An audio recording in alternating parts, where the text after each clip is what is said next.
Hi friends, Sunday catechism ഒന്നാം ക്ലാസ്സിലെ half yearly exam 2023 ഒരു ക്വസ്റ്റ്യൻ പേപ്പർ ചെയ്ത് നോക്കാം. ഫസ്റ്റ് സെക്ഷൻ ഉത്തരം പറയുക. ആദ്യത്തെ ക്വസ്റ്റ്യൻ, പകൽ വെളിച്ചം നൽകുന്നത് ആര്? ആൻസർ സൂര്യൻ. സെക്കൻഡ് ക്വസ്റ്റ്യൻ, ദൈവം സൃഷ്ടിച്ച ആദ്യത്തെ പുരുഷൻ? ആൻസർ ആദം.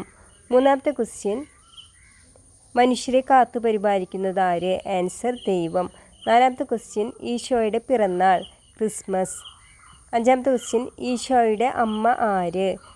ആൻസർ മറിയം. ആറാമത്തെ ക്വസ്റ്റ്യൻ, ദൈവം എന്തിൽ നിന്നാണ് എല്ലാറ്റിനെയും സൃഷ്ടിച്ചത്? ആൻസർ ഇല്ലായ്മയിൽ നിന്ന്. ഏഴാമത്തെ ക്വസ്റ്റ്യൻ, നിങ്ങളുടെ ഇടവകയിലെ വികാരിയച്ഛൻ്റെ പേര്? അപ്പോൾ നമ്മൾ ഇടവകയിലെ വികാരിയച്ഛൻ്റെ പേര് പറയണം. എട്ടാമത്തെ ക്വസ്റ്റ്യൻ, നമ്മെ കാത്തു സൂക്ഷിക്കാൻ ദൈവം ആരെയാണ് നൽകിയിരിക്കുന്നത്? ആൻസർ കാവൽ മാലാഖ. ഒൻപതാമത്തെ ക്വസ്റ്റ്യൻ, ജീവൻ നൽകുന്നത് ആര്? ആൻസർ ദൈവം. പത്താമത്തെ ക്വസ്റ്റ്യൻ, ഈ കാലഘട്ടത്തിലെ വിശുദ്ധനായ അൾത്താര ബാലൻ ആര്? ഇനി സെക്കൻഡ് സെക്ഷൻ നോക്കാം. ചേരുംപടി ചേർക്കുക. ലെഫ്റ്റ് സൈഡിൽ ഈശോയുടെ ജനനം, ആദ്യത്തെ സ്ത്രീ, ദൈവപുത്രൻ, ആദ്യത്തെ സൃഷ്ടി, മംഗളവാർത്ത എന്നിവ തന്നിട്ടുണ്ട്. റൈറ്റ് സൈഡിൽ ആകാശം, ബെത്ലേഹം, ഗബ്രിയേൽ മാലാഖ, ഈശോ, ഹവ്വ എന്നിവ തന്നിട്ടുണ്ട്. അപ്പോൾ ഈശോയുടെ ജനനം എവിടെയാണ്? ബെത്ലേഹം. ആദ്യത്തെ സ്ത്രീ ആരാണ്? ഹവ്വ.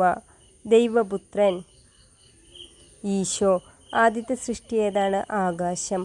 മംഗളവാർത്ത ആരാ പറഞ്ഞ? ഗബ്രിയേൽ മാലാഖ. ഇനി മൂന്നാമത്തെ സെക്ഷൻ പാട്ട് പാടുകയാണ്. നന്ദി ദൈവമേ എന്ന പാട്ട് പാടണം. നാലാമത്തെ ക്വസ്റ്റ്യൻ, ഉത്തരം പറയുക. ഏതെല്ലാം വിധത്തിലാണ് ദൈവം നമ്മെ പരിപാലിക്കുന്നത്? പേജ് നമ്പർ 31 ശ്വസിക്കാൻ വായു, കുടിക്കാൻ വെള്ളം, ഭക്ഷിക്കാൻ ആഹാരം, ധരിക്കാൻ വസ്ത്രം, താമസിക്കാൻ വീട്, പഠിക്കാൻ വിദ്യാലയം, ഇവയെല്ലാം തന്ന് ദൈവം നമ്മെ പരിപാലിക്കുന്നു. Okay friends, thank you. Video ഇഷ്ടമായെങ്കിൽ സബ്സ്ക്രൈബ് ചെയ്ത് സപ്പോർട്ട് ചെയ്യണേ. All the best for the exam.